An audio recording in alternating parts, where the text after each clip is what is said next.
And we're back. Welcome to No Direction Beyond, the Starfinder news, reviews, and interviews podcast. I'm your host, Jefferson J. Thacker, also known as Param, and I'm joined by... I'm James, and I write Code Switch. Awesome. Now, today's episode, we're here to geek out about something that we both very much enjoy. It's Starfinder Society. I couldn't keep it a secret. It's too good. Darn it. It was supposed to be a secret. It's not like we haven't extolled its virtues repeatedly on the podcast. I mean, I'll scream on the street at anybody who wants to find out about Starfinder, or not. I mean, I've been doing it, so can't undo it. Yep. If you might notice that we are one host shy right now, and that is because Mr. Agunas is enjoying a well-deserved vacation at Disney World. Yay! I wonder if there's a Disney World diaspora. I mean, it's probably blown up now, but should send him there. But which faction would he represent? What faction? If Alex was a faction of Starfinder, this is like a real question, because I have to think about like what Alex likes to do. I mean, I would go Wayfinders because he likes to go outside. That kind of works. I did not know that Alex was an outside person. I mean, as long as you can get a connection on Pokemon Go. Okay, that makes sense then. Totally. Wayfinders it is. Alex, you have earned 2 reputation points to the Wayfinders. Spend them on boons later. So, how much Starfinder experience do you have, Param? Okay. Or Society, rather. Well, for Society, I have GM'd 6 sessions of Society, which is not a whole terrible lot, but we do not have a regular population for it because it has to compete with the Pathfinder Society over here. And I did get to play some at PaizoCon, of course, and I intend to also enjoy some sweet Starfinder love at Gen Con when it's coming on up. But I enjoyed every inch of it I've got to play. Well, I GM'd every bit of it, so I haven't played any of it. And I think, both from what I've played and what I've read and haven't gotten to play, that this is secretly the best part of Starfinder. I think you're right there. I mean, the core rulebook is great. It extolls a lot of values, a lot of world building. I see a lot of posts of people's stories over, like, on the Starfinder RPG Facebook group, and I hear a couple others, and the storylines are really similar in a way. I guess everybody's kind of getting their initial trope out.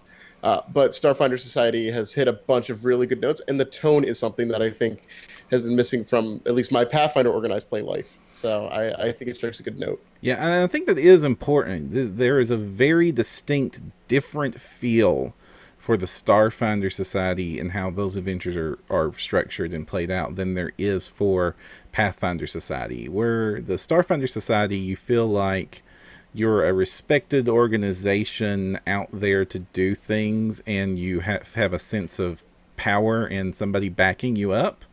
Whereas the Pathfinders, you are the throwaway agents they don't expect to need to pay health insurance on much longer. Pathfinder HR is the worst HR division ever. Even the Aspis Consortium is a better HR part of their company. I don't know what. So what happened in the thousands of years? Did they just completely replace the department and why doesn't everybody hate them? So, I mean, that leads us into an interesting bit about like the backstory of Starfinder Society, because while I think there's a little bit of a shout out to them in the core rulebook, the guild guide for season 1 goes over, what the Starfinders are, how they were started, and what their kind of goals are for this season and going forward. The Starfinders are based off of the Pathfinders. There's that big gap period, which is a gap in knowledge and time. But they found, I guess, artifacts or tales about this pre-gap organization, which kind of, I mean, what is the Pathfinder Society? Like, if you had to pin that down into like a modern or historical day like organization, what other organization does international trade, defense, and like crusading? Are we talking about like paramilitary mercenary groups? Right, like it's somewhere in between your Dutch East Indies like explorers, like going into new areas, and a paramilitary group. Right. Wait, are we Blackwater? I think in Pathfinder Society, you're definitely Blackwater. Mm, You're Blackwater if there was unexplored areas. okay. And there's definitely no more unexplored areas on Earth without getting wet. Oh yeah, you have to go very deep or go into the middle of a desert and just die. It's just inhospitable. Which makes it With perfect for a Starfinder agent to do. Go in the desert and die. That sounds like a typical assignment. Well, no, Starfinders actually usually get better assignments Mm-hmm. throughout their scenarios. When you're Mm-hmm. given to a place, you're given a pretty good expectation of what to do, and your tasks kind of vary between those um, diplomacy missions because um, you're sent to kind of defend the reputation of the Starfinder Society as well. There's some more combat-oriented missions, but in general, there's something for every core class in there, so you don't end up the barbarian in what is that weapon? Not weapon in the rift. That Starfinder scenario where you're doing the mass combat, or Pathfinder scenario, we're doing the mass combat. Oh, What the heck is that one? I don't know. Thankfully, I avoid mass combat whenever possible. Season 5. It's actually pretty fun unless you don't have a charisma score. Oh, well, then that's just half of all characters.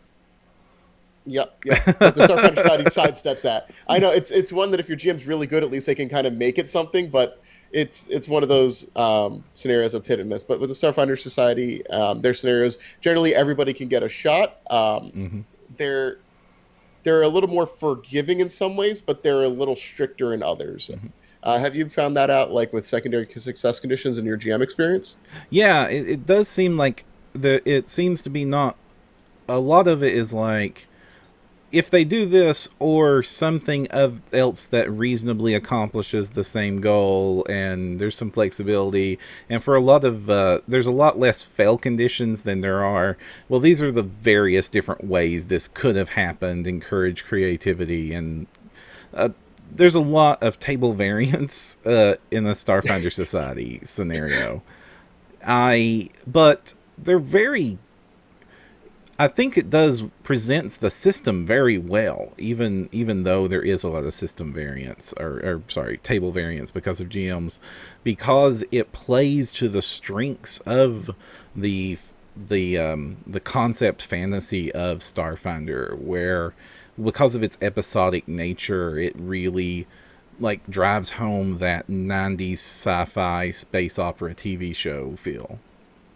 Yeah, it kind of feels like if Blade Runner met like Legends of Galactic Heroes or something like that, like where you That's a still have deep your cut, man. Going for the Legends of Galactic Heroes.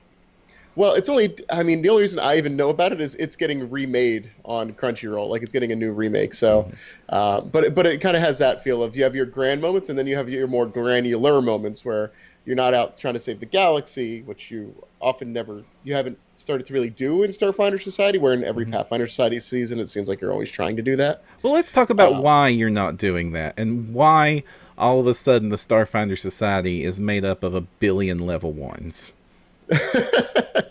so, at a point in the Starfinder Society's recent history, Mm-hmm. um, their old boss, the old first seeker, decided to go to a area of space called the Scoured Stars. Um, a long time ago, that was just declared as kind of crap space. It's really dangerous. You're gonna die there. Don't even bother. But since finding that, they found another item called either the Tear or Tear, and I don't know which one it is. TEAR. But it was a rock that gave off strong magic with indecipherable runes. But they eventually cracked something that said, hey, the answer to this is in the Scoured Stars. So the first seeker took 80% of the society's wealth and put it into an expedition. And that expedition promptly got trapped inside of the God Sphere, which is an impenetrable barrier to warp travel, communication. And all their good operatives are pretty much gone. Mm-hmm. So it sets up that playing field of where's all the pros here? All your pros are usually your venture leaders. And that's why all the vid feeds started running recruitment ads. Yeah, like in the Pathfinder Society, you end up with all these like super powerful characters, and this is more of just a time thing than a by design thing. But by like season 7 of Pathfinder Society, you have characters that are 15th level in like fiction universe, like player characters. Mm-hmm. It's like those people are so ridiculously powerful. They're more powerful than the people that are hiring them to do the work. Mm-hmm. So it's fun to kind of take a step back to like you're all rookies. Yeah, and they did a really good job with the confirmation scenario where the 0-0 scenario where they introduce you to everything, where you meet all of the different factions, and it's like a really good indication of, oh wait, they're on hard times right now. This is not the best time to be a Starfinder agent. No, no, a lot of it is like, hey, can you like tell this company that we're good for our debts? Like, we'll get them back. We found an artifact. Just give us a little more time to pay. Mm-hmm. Yep. But I think the variety of scenarios has been pretty good, and the continuity between scenarios has been very good. Right now, we have 21 scenarios out as of the time of the recording, Mm-hmm. and season one had been expanded in length. I don't know if you remember this, but back in like January, they Mm-hmm. started doing 2 scenarios a month, up from one, Right. and that has made my cup runneth over with great Starfinder Yeah, scenarios. that was a big concern, and we voiced that concern several times on the podcast. Where if there was only going to be one scenario a month, it made it very hard to organize Starfinder Society events and find adventures that people could play, and it also made it very hard to replace characters and discouraged having multiple characters at all because for better or worse, and I have very strong opinions on which of those two options it is, they have continued to go with the no replay option for Starfinder Society scenarios. There are some evergreens. There's two already. Yeah, there's two evergreens, so that helps. That helps a lot. But that means that if you were playing every single month with your character and keeping pace with the adventures that were released, and your character died, well, you're out. You're out of the society Yeah. because you're not allowed to play anymore.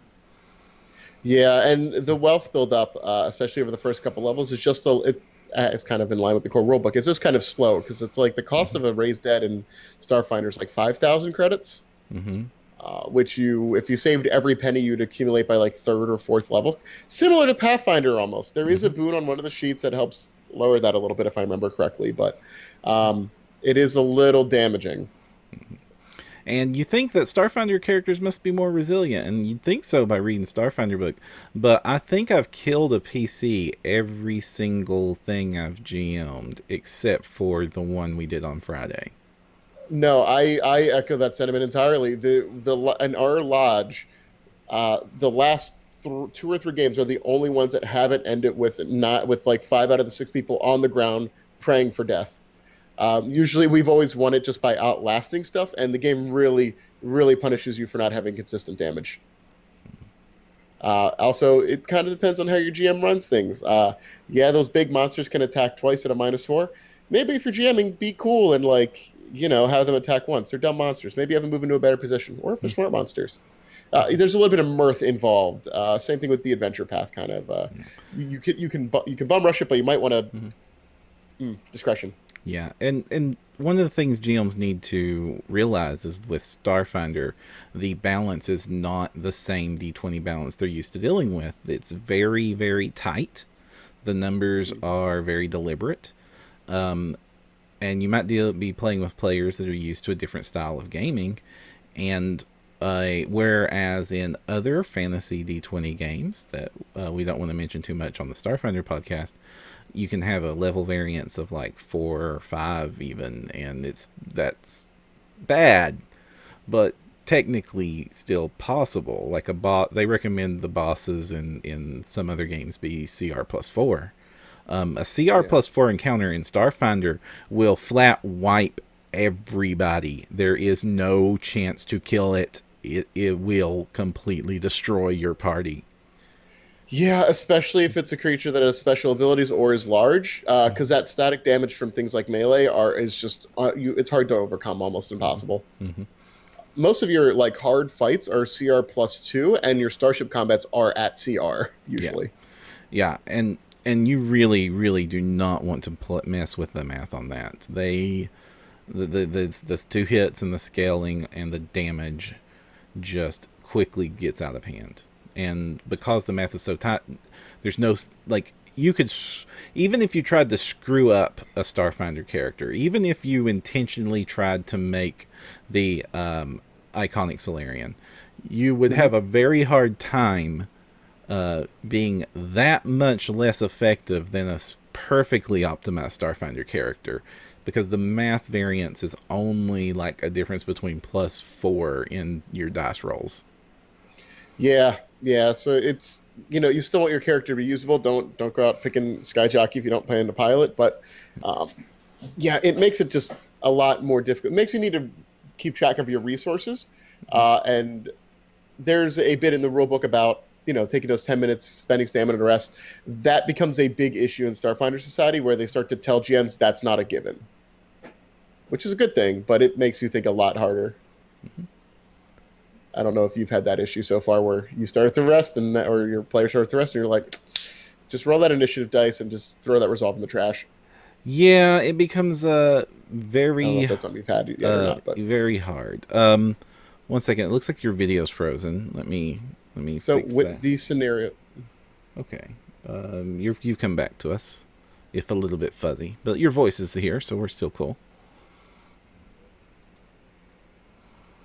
Can you hear me? yep, Awesome. Keep going. yep. Sorry about that. Um, so with the scenarios now, we're up to 21. Do you remember what the season count was supposed to go to? Was it like 25 or 20? I think it was 25, wasn't it? That would be a traditional Pathfinder Society season, but where Starfinder, the initial plan was only one a month. I don't know what they were planning for a season, like 12, maybe? Because that Maybe. like I 14 would have been like, no, they would have been able to release 16 at the schedule they kept, because they launched with 4. with the 4 launch there. I mean, we're getting close to the end of the first one, so we're not too far off. I mean, I wonder what the special is going to be like, because they're getting their first multi-table at Gen Con, I believe. I don't know if they did it at PaizoCon. I don't believe they did. I wasn't there though. Do you know if they did that at PaizoCon? I don't know. I didn't get to play in it because of Oh, events that were happening. Not for bad reasons. I didn't get to play in it. Just, you know, I had an agenda at PaizoCon that is different from most guests there. yeah, that can get in the way of it too. Yeah, yeah. Um, We need to pause for a moment. The mhm. internet connection is hating us right now. Because Alex isn't here. He's Okay, DDoSing us. excellent. Okay, we've stabilized. Okay, 5 seconds of silence so I know how to edit this out, and we can keep going. Okay. Yeah, I was just looking. I think 25 is the number with the special Into Perplexity, which was a 5 to 6, I think, pre-gen that was at PaizoCon. And 199 is a Scoured Stars Invasion. 1 to 8 is a level tier, and that's probably when you end up getting to go to the Scoured Stars. Hmm. Cross the fingers. I am signed up for that at Gen Con, so I intend to have lots of fun. I will probably end up running it. Ooh, yeah, you signed uh, the indentured servitude for Pazzo, didn't you?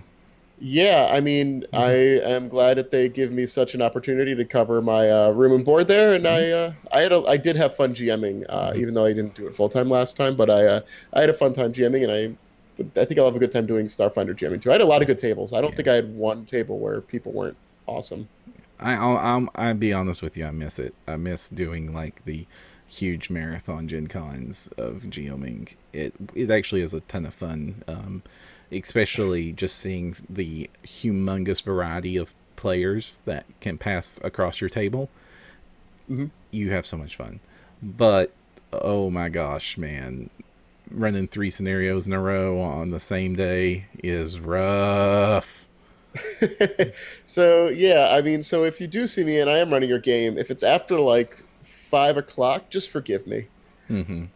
I'll do my best, but forgive me. Are you a Red Bull person? Oh, I am. I mean, if I could, legally get crystal meth, I'd probably end up doing that. I am. I love me some caffeine. So, listeners, if you end up at James's table and you notice that he's about to nod off, I support the Red Bull. I do not support providing him with crystal meth. No, I will not take it. Also, we will be kicked out of the venue. Right. That's not cool. You don't get credit for tables you're tossed out of. Really? I thought I did. You started it. But speaking of playing some Society, we actually got together to play some Society as a network this week. Yeah, that was a good time. I never actually played with Hoskins, and I've never played with Aloza either, so that was a good time. Indeed. We were undergoing Operation Get Katie members Skittermander Boons by playing. We started off playing Skittershot. We did it over Roll20 on Friday, this last Friday here, and I got to play that at PaizoCons, which is why I volunteered to do the Geomi thing. But when I played it, it Oh, didn't count because it was pre-release and there was no boon sheets for that. Still, it was boo. Keeley running it, so that's fine. That's absolutely fine by me. I mean, I would just tap Keely on the shoulder, just go, hey, hey, hey, Yeah. you got any of them sheets? And we had a blast. I was surprised at how easy it was to get it translated over to Roll20, and the longest bit of preparation for me was simply making a whole bunch of tokens in Photoshop using the art from the PDF.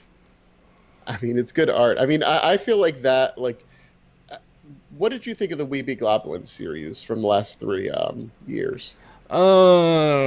Please don't make me say anything about the Weeby Goblins of the last few. I liked the Weeby Goblins was great, and Weeby Goblins 2 was a lot of fun.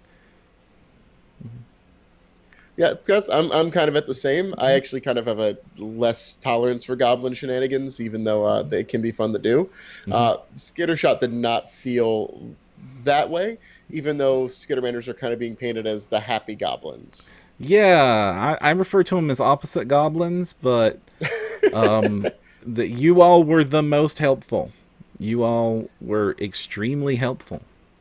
Yeah, I mean that's got to be table variants. You got to find those people that are like Liberty's Edge. I'm going to help you so hard you don't want to be helped ever again. But You specifically helped people very hard with a melee weapon. well, you got to protect people that you're with. I mean, you're all part of a ship's crew. You're Mm-hmm. all Skittermanders under a vest captain, Mm-hmm. and something happens, and you and your Skittermander buddies have to uh, help everyone to save the day. So I played, what is it, Nako, Yeah. whose name is just parroting his boss's name, Nakovechkin. Just name him Nacho because that's way easier to say. Mm-hmm. But that's kind of your beat stick melee character, and it works really well. Static damage in Starfinder is amazing. Mm-hmm. Yep. And let's see here. Alex played Quonk. Quonk the mechanic. Yep. With the exocortex even. So Alex had a great time with that. Oh, I love Alex because whenever he plays a mechanic and he's like, I have to do computer stuff, he'll just make up anything. And if he fails at something, he'll say the same thing in a different way that you'd expect from a movie that doesn't know how computers work. Mm-hmm. But it's charming in its own way. But then it perfectly fits the genre. It does. It does. Let's hack the mainframe, Param. Indeed. Must hack mainframe. And what else? Hoskins played the Mystic, whose name I forget. Doko, whose character build is functional and Yep. good player. There And was Loza played the Envoy. there's a fun thing with the Mystic is that it has mind thrust in that adventure. Mm-hmm. Um, I didn't get a lot of use.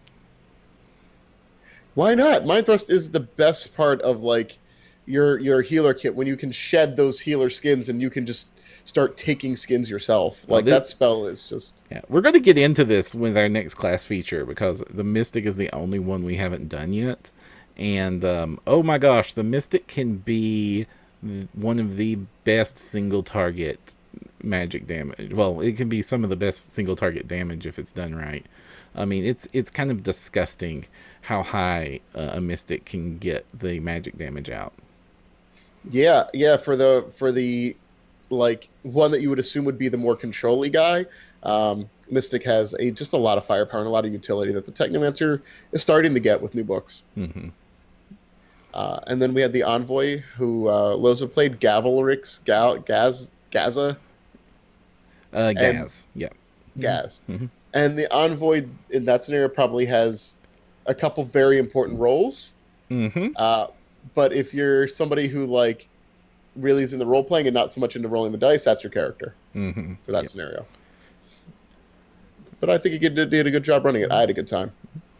Indeed. You all were a very practiced squad of helpful little furballs, and spent a significant amount of time decommissioned.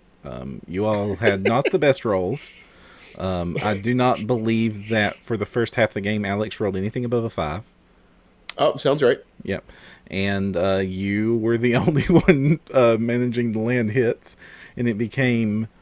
And speaking of Luis, he was constantly throwing out Giddums and then getting very frustrated that no one got him, not because they didn't try, but because no one could roll above a 4. Yeah, well, that tight math in Starfinder makes it so sometimes you just get diced. If you get the chance, roll 2 dice. Mm-hmm. Like rolling another d20 is like what is it? Like a +5 or +6 modifier, basically. Yeah, and since it's only a -4 penalty, it's actually it's statistically better to shoot twice than to shoot once. Yeah, so like always do it. Always dolphin dive, as we talked about before, Mm-hmm. and then you'll win most games with these, unless you're a melee fighter, in which case you're going to get your butt kicked. Just have a lot of serms. Mm-hmm. Indeed. And don't and become very familiar with the death and dying rules. Oh yeah, very familiar, because that's going to be a big part of your lifespan. Also, you don't die until the next round if you're out of resolve. Just a heads up. That's good to know. If you spend your resolve and then it ticks over to the next round, it ticks over to the next round. It's not you lose it and you die. It's you spend it and then next round comes around, you can't spend it, then you die. It's important because you can do a lot. And if you look through the death rules in the core rulebook, I believe that extends to NPCs as well, even though they also kind of put that ambiguous, and they die when you need them to. Mm-hmm. Response there, but you get at least a round. You say it as a person that has seen survival on that round. Well, there was a mission where in Starfinder Society where we had to commit a kidnapping. It's not as bad as it sounds, but somebody didn't get that memo and thought it was commit a murder. Uh, Oh. so they committed the murder, and we're like, please, Mystic, put this person back together so we don't immediately fail this mission.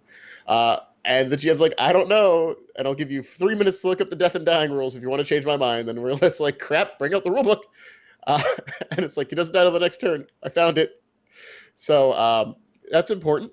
The rules for when you need to get off a fire are important. And the poison rules and disease rules are very brutal in Starfinder as a whole. And in society, if you do not, especially at low levels, because you do not have a lot of tools to get rid of that easily. And if you're not packing a med patch and a medicine skill, conditions get debilitating very quickly. Have you had much experience with the poisons or diseases at all yet in Starfinder? They are brutal and very quickly will take out a character if you're not careful. I, I mean, the DCs get bad, but they, man, if you got a whole bunch of condition effectors at once, then things get really nasty in a hurry. Yeah, I mean, like it's not as bad as Pathfinder where the DC stacks on subsequent or contractions, but it's just here you have this chain at maximum. It probably has 6 or 7 steps, and that last step is dead. So if you fail 4 or 5 saves, you're just out of commission. It's very, very rough. Be careful of poisons in Starfinder. Just do it. All right, so would you have any Starfinder Society in your immediate future? Yes. We in Philadelphia we have our Starfinder Lodge at Red Caps, and that is the first and third Sundays of every month. It's on Warhorn. It's been a pretty small but consistent group. We've kind of had that same thing where we have Pathfinder, and we're like trying to figure out another day to get other people to come in and try it. But I've been there for pretty much the entire time, and we have a good pool of people that rotate GMing. I've probably GM'd about 4 to 5 scenarios. I run Dead Sons, and I've played in most of them. Yeah, I'm still trying to see in my local area what society I can get going for that, because the Pathfinder Society is super healthy right now. We're running at least 2 tables every week in a city with a population of 5,000. So That's more that's than what we do. yeah, that's not that's way more representative. Yeah. And they're having to turn people away, so more GMs are answering the clarion call. So now we have a group of 4 possible GMs trained up and ready to go, and I am glad that that's going well. But when I try to get, it's really hard to get society for the Starfinder half of things going because it has to compete with the same slots, and then if you try to hold it on the same day, well, it messes with the tables that can make, because when you're dealing with a small group of people like this, there's the tables have almost solidified, so you have the low level table and you have the high level table, and if I take people away from either of those tables to play Starfinder with me, then it means that the other tables might not make. Yeah, we had a similar conversation. So it ended up just being on a separate day that we could find room. Alex has been trying to run it at his store, and it hasn't gotten much push. Mm-hmm. They do run it every so often at a store out in Westchester. Mm-hmm. They're trying. It's getting around. People are definitely playing it at cons, and our group has had a good time with it. Which is why I am intending to run a lot more of Roll20 games. If you're a fan of the network, pay attention to the network chat. I may be asking for people to fill some seats. Obviously, I want to help network members get those Skittermanders as fast as we possibly can. Mm-hmm. And I know Param really wants a Skittermander. Like he was almost jealous of us playing one in the game he was GMing. Totally. I need a furball. Actually, I think Alex is jonesing for it more than I am. Like, way more than I am. Yeah, but he has so many other things. Mm-hmm. And I've got the halfling boon, so I'm kind of happy. Starfinder Society throws so many boons at you. Like, this doesn't matter if you play the regular Starfinder, but through season 1, I've gotten boons for, I believe, 4 races on Chronicle sheets. From winning, like, your retail support boons or something like that. I have another one of those from GMing cons. I have the option of playing, like, 7 or 8 non-core rulebook races at this point almost. They seem to be really encouraging that Cantina feel, like they promised they would early on, and they're just like shotgunning race spoons. Oh, they're just throwing them out like they're candy, and it feels really good to have all that variety. Like, part of I've kind of been a detractor of all the races in Pathfinder, because it always seems like a weird collection of randoms, and you always see people making the same kind of characters, and I just like it bothers me that there's so much world and you choose not to take it. Starfinder, it more encourages you to try to take all that world, because here's all this cool stuff. You still can just play androids if you want. I think they're cool. You do you. Have fun with yourself. But it's like, here's all this variety. Yeah, it's not like the original 7 races for or species. Sorry, species is for Starfinder are shirks. I mean, you've got telepathic bug people, you've got the lizard people, you've got 4-armed people, you've got android people. Telepathic, not elves. Right, and telepathic not elves. And it's really easy to get boons to just be elves if you want to be elves.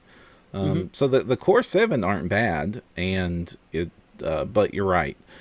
I mean, I saw someone. I think this was. I saw someone with a Hell Knight Walrus person at PaizoCon. I think that's related to Roll for Combat, the Starfinder Actual Play podcast. I think they were involved in that somehow. Marlocks or something? Yeah. Oh my gosh. Just seeing this like walrus covered in Hell Knight armor, it was just like, welcome to Starfinder. I've seen stranger things, but not many. I mean, just the bevy of races and how they're supposed to interact in this Deep Space Nine-esque setting. It's really fun. You never feel like anybody's super out of place. They give Hmm. good representation to each race that you meet at their nicest and at their worst. Like not all rat folk live in the sewers and do underground work. There's like ones that are doing like government work that are on the up and up. Same thing with undead.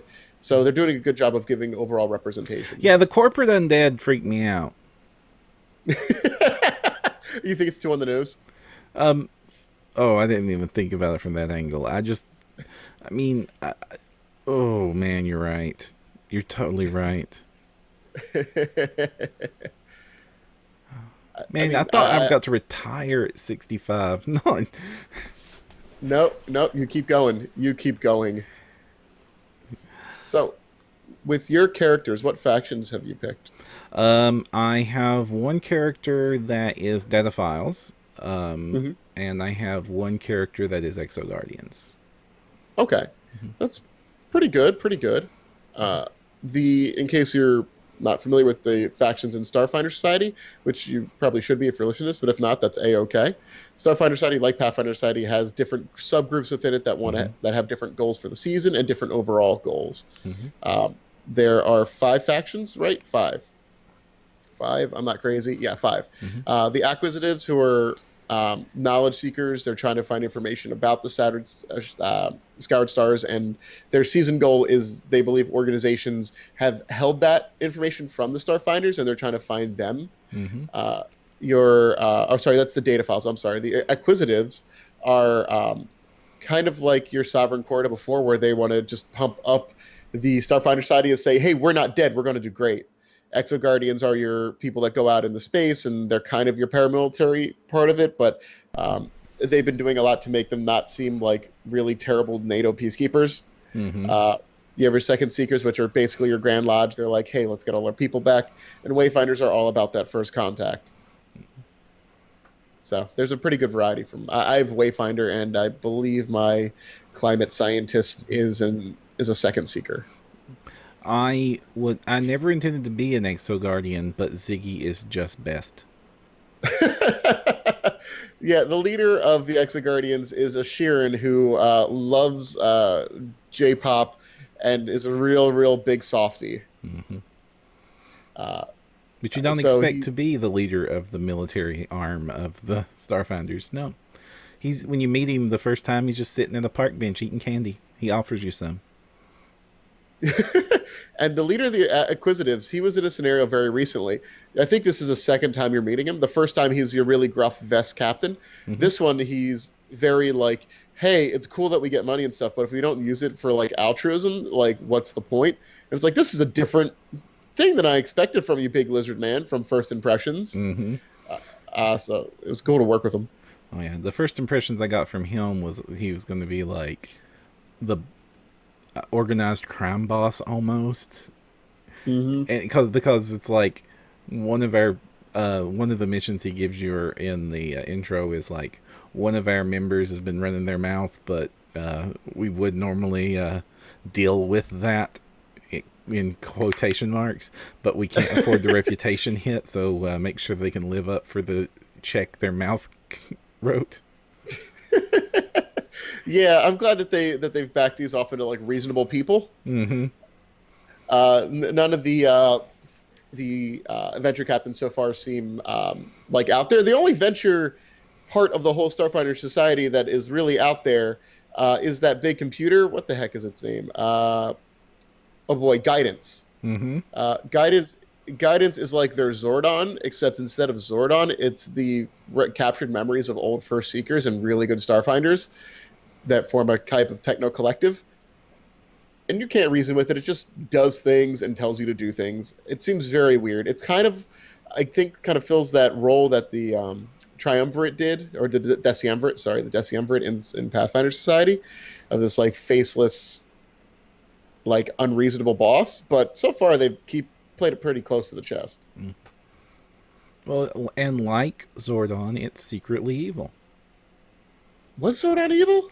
Well, depends on which timeline you're following, but I think so. Huh.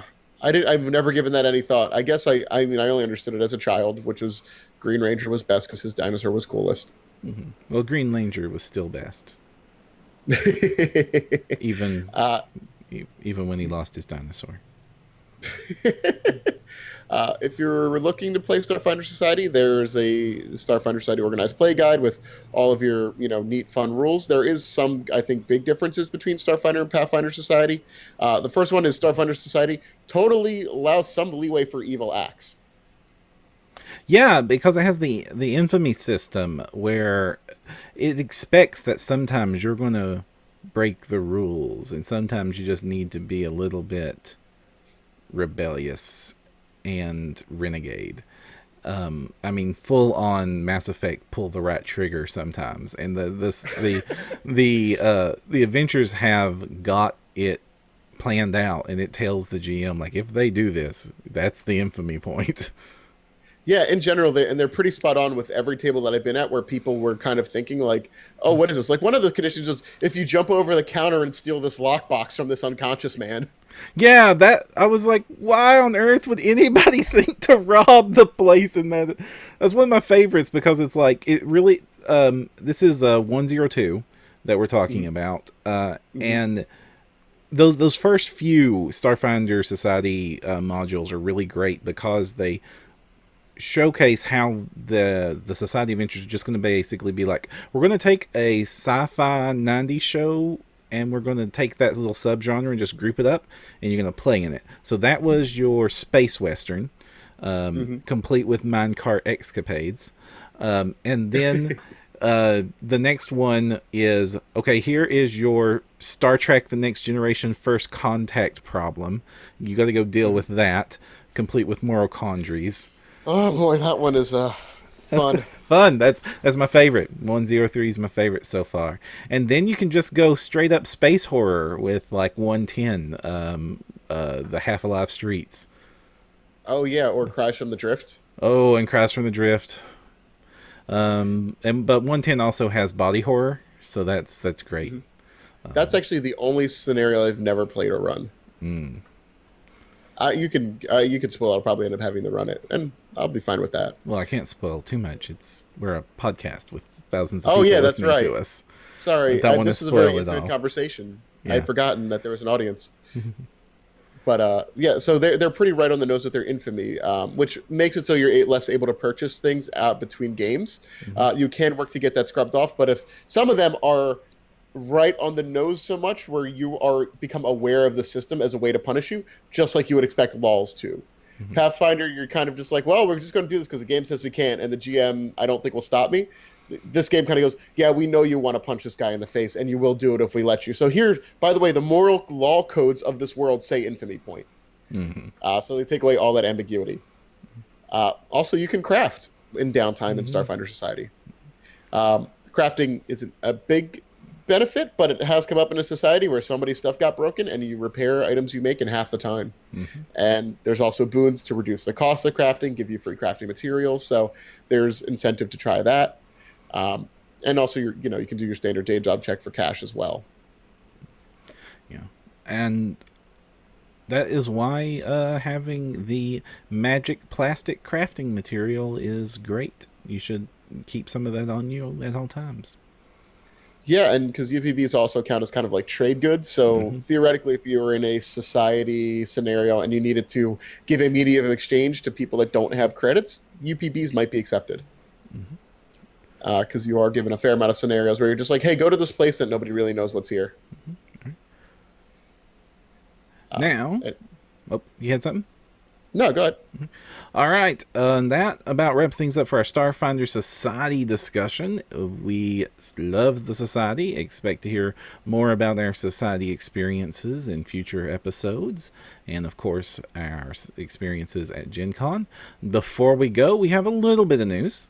One is that since the last time we had an episode, Starfinder won an Origin Award. It won Woo! the fan favorite Best Role Playing Game Award of 2018. So, congratulations to the Starfinder team for that well deserved reward.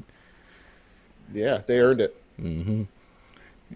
I also want to give a shout out to the Roll for Combat guys that are doing a Starfinder Society branch of their podcast. And the reason that we're especially giving them a shout out this week is because one of our very own network members, Lauren Sieg, has been guesting as one of their characters for one of the scenario sessions.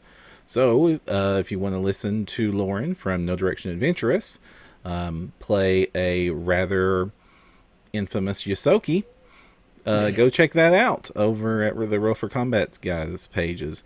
And I also want to give a shout out to Summer Games Done Quick. One of the best things you can do right now is watch the absolute most amazing people at video games beat them so badly you will feel like you can't even push an A button. And it is all for charity's sake. This year they're giving to Doctors Without Borders. The last time I checked was yesterday, and they were already up to 500,000. They've probably done a lot more since then. So go check them out. Donate to the very good cause while you're at it, and enjoy that. Anything you want to shout out to, James? No, I think I don't have any conventions. I don't have any of those things. No, I think we're good. All right. Buy Starfinder Society scenarios. You can use them everywhere. Yep. And then you'll hear from us one more time before Gen Con, maybe two, depending on how the schedule lines out. So until then, go beyond with no direction.